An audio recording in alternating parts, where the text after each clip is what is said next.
Okay friends, it's time to get started on our job. One of the first things you want to do is carefully come over to your radiator cap and make sure that it's nice and cool to the touch. After that, turn it counterclockwise, lift it up, inspect it, set it aside.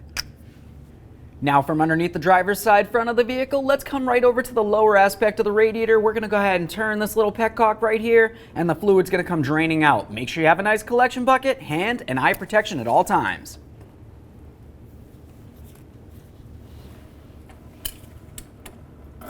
Let's let this fully drain.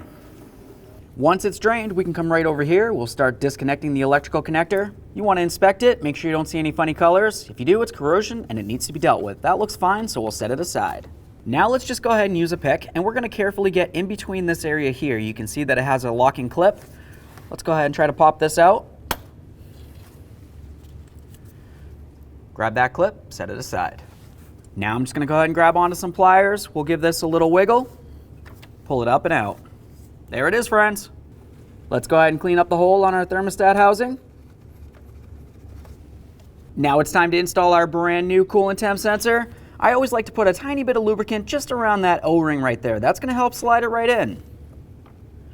We'll just press this down, give it a little twist, get it into position, and now we can grab our locking clip. To install the clip, I just hold it with some pliers. It makes it a little bit easier to get my hand in here. Get that in position. Make sure that your coolant temp sensor is pressed down as far as you can and slide it in. That's nice and tight. Now let's go ahead and reconnect our wiring. Make sure that's tight as well. Now you're just going to want to make sure you burp out all the air inside the system. Okay friends, we got the car all back together. What's left to do now? Now you're just going to want to go ahead and start it up. You need to let it run for a little while. Essentially, we want to wait until we can feel some heat coming out of those vents, and we also want to wait until we can hear that cooling fan turn on.